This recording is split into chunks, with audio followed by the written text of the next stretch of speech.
I went to the woods recently, and I sat down under a very old oak tree who had been there for many, many years. And all along the ground were these patches of apple moss, some growing up the tree so that it was indiscernible where the ground ended and where the tree began. And scattered here and there were broken branches. One very large one had fallen nearby many seasons ago and was already decomposing and providing new life. And there were a few insects, harvestmen, carpenter ants, bombus bees coming in and out of their underground nests. And in all above, I could see evidence of animals having inhabited the tree, made their homes among the wood and branches, living, and some of the branches not yet fallen. And I, in my 33rd year, felt strangely childish in comparison to this very old oak tree.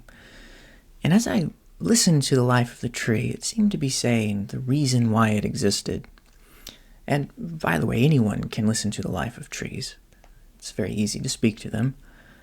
Thoreau often did, as did Tolkien, Annie Dillard, Mary Oliver.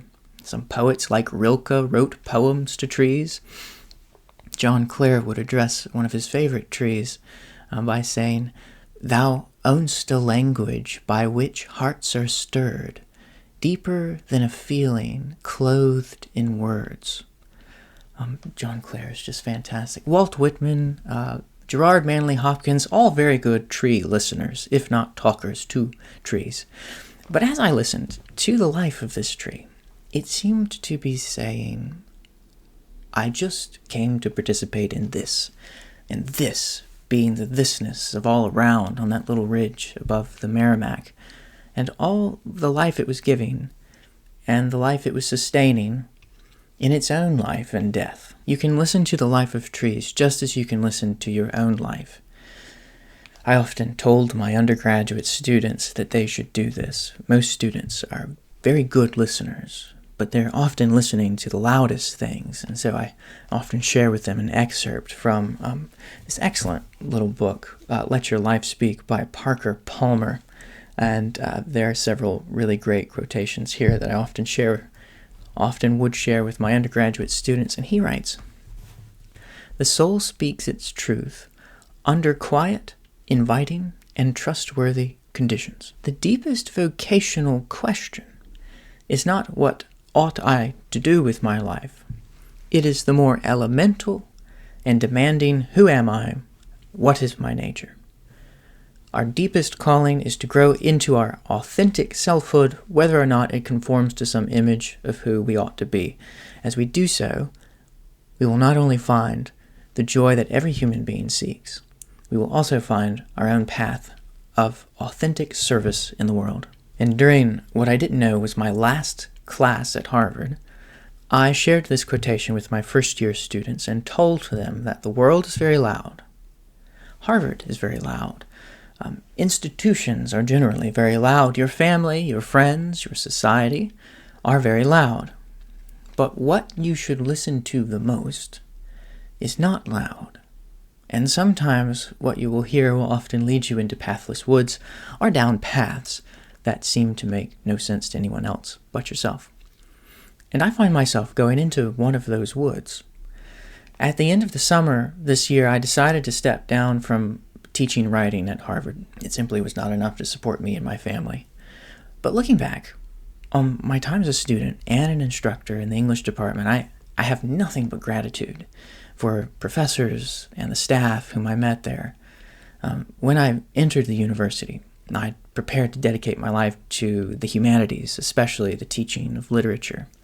Literature provides a template for life and order for the human experience. It teaches us we're not alone. It rouses our conscience and dilates our moral capacity. It furnishes a vocabulary for the motions of inner life. It sharpens our attention to the world and to others, and it wakes things up that are in us.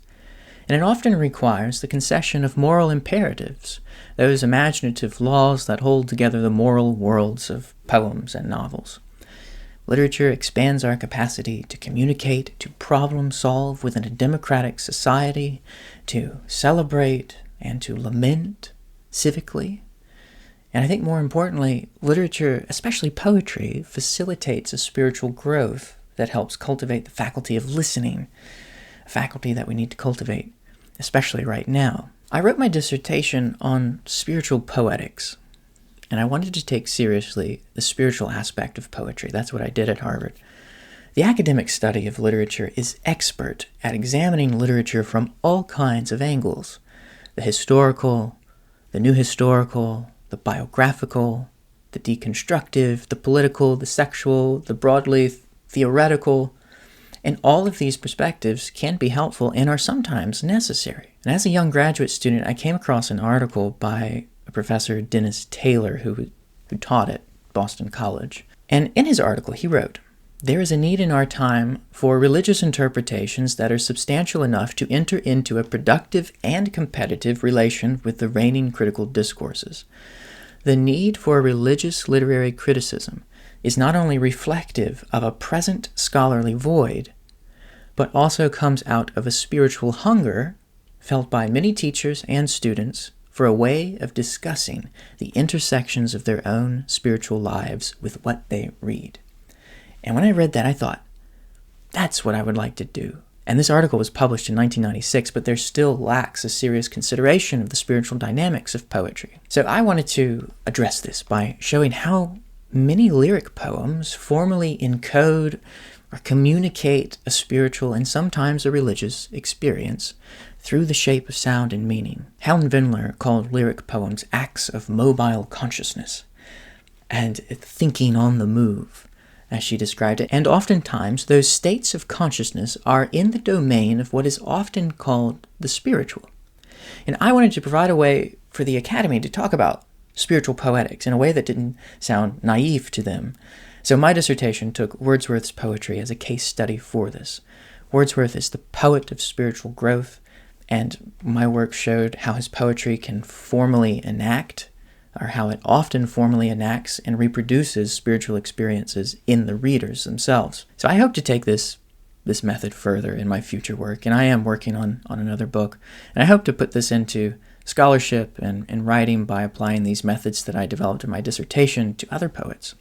But at this moment, this is not a world in which an academic or an academic humanist can easily survive. However, my online school of poetry, called Versed, has supported me, has grown to support me financially, spiritually, and intellectually in a way that the Academy will not at this time, and perhaps cannot. My online school has valued my work, and many of you who have been watching this channel and following it have valued that too, and I've discovered that my vocation as an academic and a teacher doesn't end when I leave the Academy, but it is fulfilled, and perhaps better fulfilled, outside the Academy at this moment. I've been teaching poetry to mostly non-academic readers online on this school for about 2 years now, and it has made up some of the best experiences I've ever had in teaching literature. And what I've discovered there is just this beautiful flourishing of kind, poetic, intellectual, and creative readers.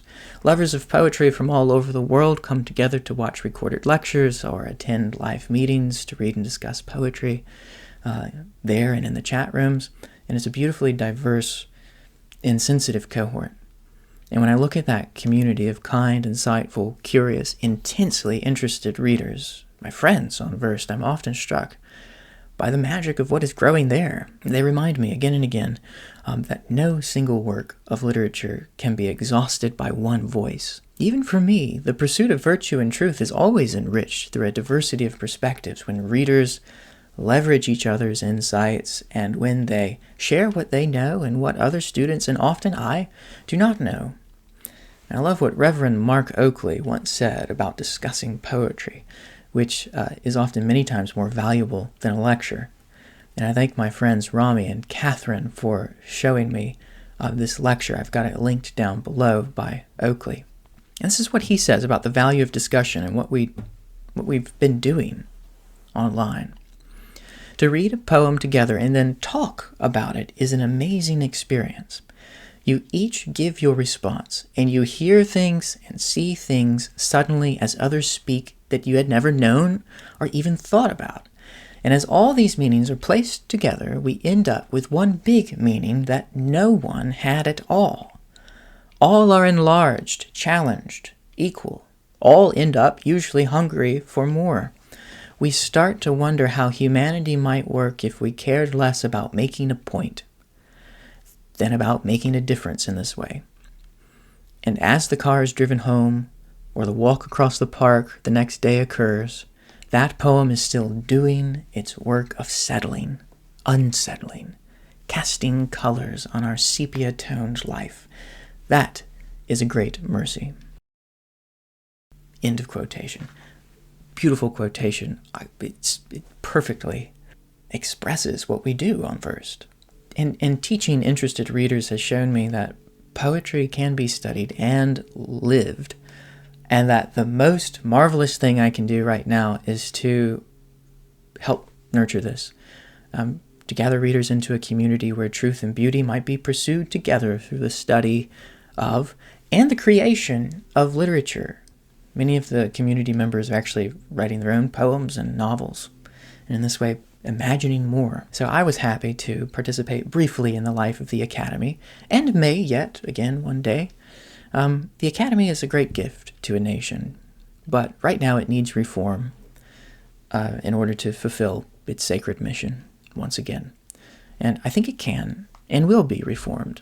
But for now, I'm called elsewhere. I plan to keep working on my 2 book projects and attending conferences where I can, and will continue publishing some free content here on YouTube. But for now, I feel like I'm leaving a tower to go tend a garden, and there's great excitement in that for me. So thank you to everyone on YouTube who has followed this channel over the past 3 years, who has subscribed and commented with encouragement.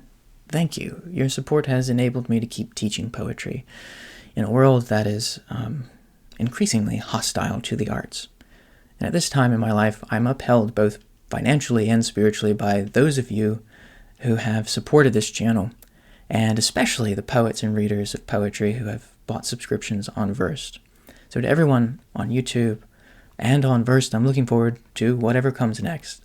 Thanks for being along for the ride, and until next time.